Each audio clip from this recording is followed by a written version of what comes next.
Hi, it's Joanne's Doggy Schmacks. Hope you're enjoying your January. Jake, my faithful tester, already intrigued. I think it's the carrots. Today we're making dog treats that deal with regularity.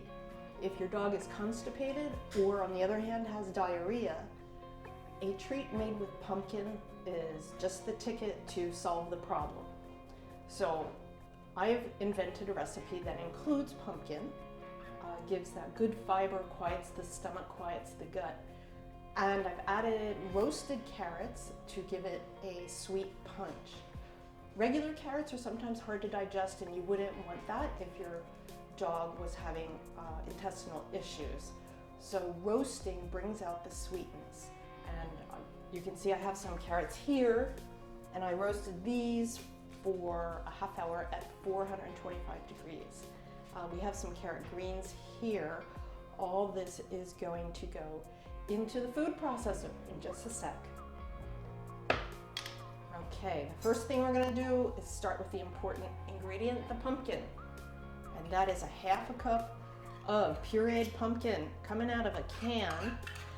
Briefly, I considered roasting a whole pumpkin, thinking perhaps it's more nutritious. It actually turns out that the canned pumpkin is better because there's less water in there. It's more of an intense fiber presentation. So just make sure there's no xylitol, no sugar, no spices in your pumpkin puree. So we add that. We're gonna add 1 egg. We're gonna stir this all up in a second. But first, let me use my new food processor.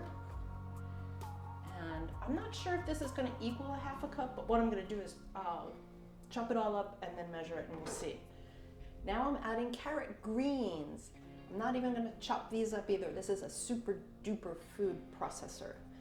In the wild, that's what you would see rabbits eating more than the actual carrot. They would be eating the greens, which are filled with A, C, and K vitamins. All right, let's give this a whirl. Pretty. I'm surprised Jake isn't jumping up on the counter. He loves carrots, he loves the smell. Jake, what do you think? You wanna come see? Come see. Over here, what is it? Oh, is that your favorite thing? Woo. Almost couldn't figure out how to turn this off. It's kind of brand new. Okay, and I think, yes, I learned how to remove the lid. I had one episode where I really couldn't get it. Okay, so we're gonna use a spoon and get this goodness out of here and put it in this half a cup measure. Smells fabulous, right, Jake? Here we go, getting there.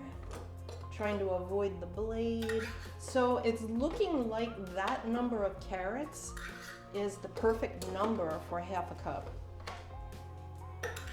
Okay, and this is pretty wet. I don't think that you could use raw carrots because this does have a little bit of olive oil on it. Not much, but for roasting, you want it to give it a little bit of moisture. All right, so we're gonna add to this. And then we're going to stir this around. I want to move this food processor if I can. Looking pretty yucky, don't you think? Why is that? Smells fabulous. Okay, so we are going to put this aside for a second. Take this big bowl that has 2 cups of all-purpose flour in here. All-purpose flour isn't necessarily normally the type of flour that you'd want to use because you can get a lot more fiber from whole wheat flour, but this is a regularity treat and you want something that's kind to the gut. So we're starting with this and then we're going to add some good stuff.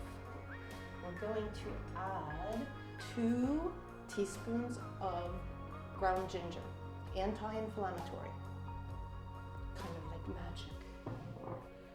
My secret weapon, which is nutritional yeast. because it's got a nice cheesy taste, contains 9 essential amino acids, and dogs love it.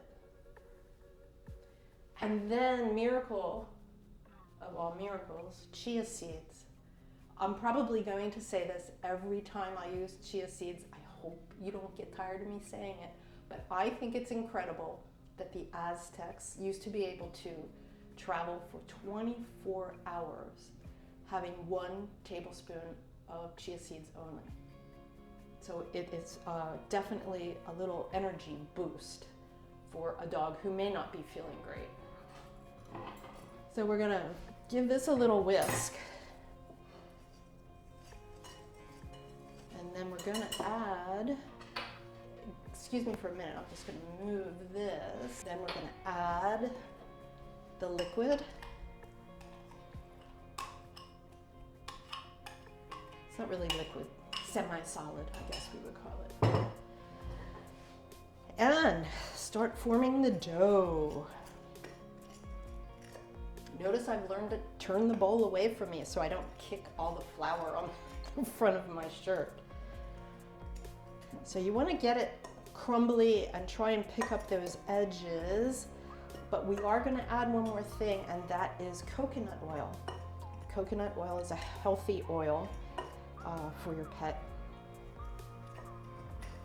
And I have melted it ahead of time, but I still have to measure it.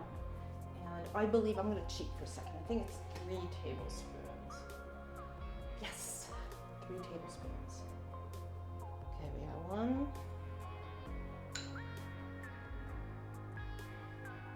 2, and this will form up again. It'll just stick it in the fridge or stick it outside. It's cold in most of North America right now.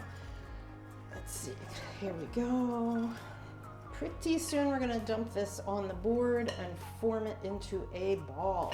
I have in my notes that it was good to let it sit for a minute, but it's looking nice and crumbly, like it's gonna stick together. So let's see what we have. I'm gonna move that. And here we go. And put this over here. Right there, actually. And let's see what happens. It's hard to believe sometimes that you actually get a dough out of this crumbly stuff, right? Okay. I'm putting a considerable amount of pressure on this. I think I get a workout every time I do this. When I'm at this point, my brain is always racing. I'm thinking, did I forget something? What's wrong? What's going on? And then it always comes together. Not to say that you have to accept it as it is, because even a change in temperature, or whether it's raining or not raining, will change your dough. So part of me wants to give this a little more liquid, but I'm not going to. Let's just see what happens here. I'm gonna roll it out a bit.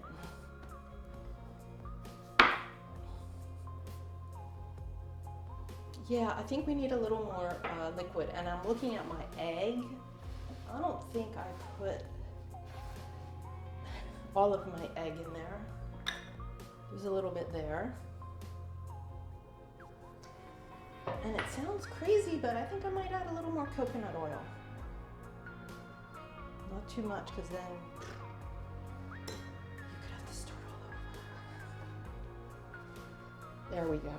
Okay. Yeah, you can actually see the difference. It's much more malleable. Meanwhile, my taster has skedaddled.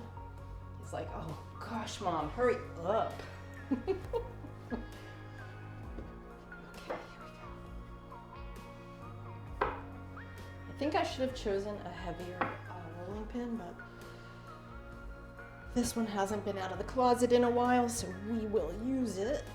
There we go. I love the look of this dough. It's so pretty with the carrot and the carrot tops.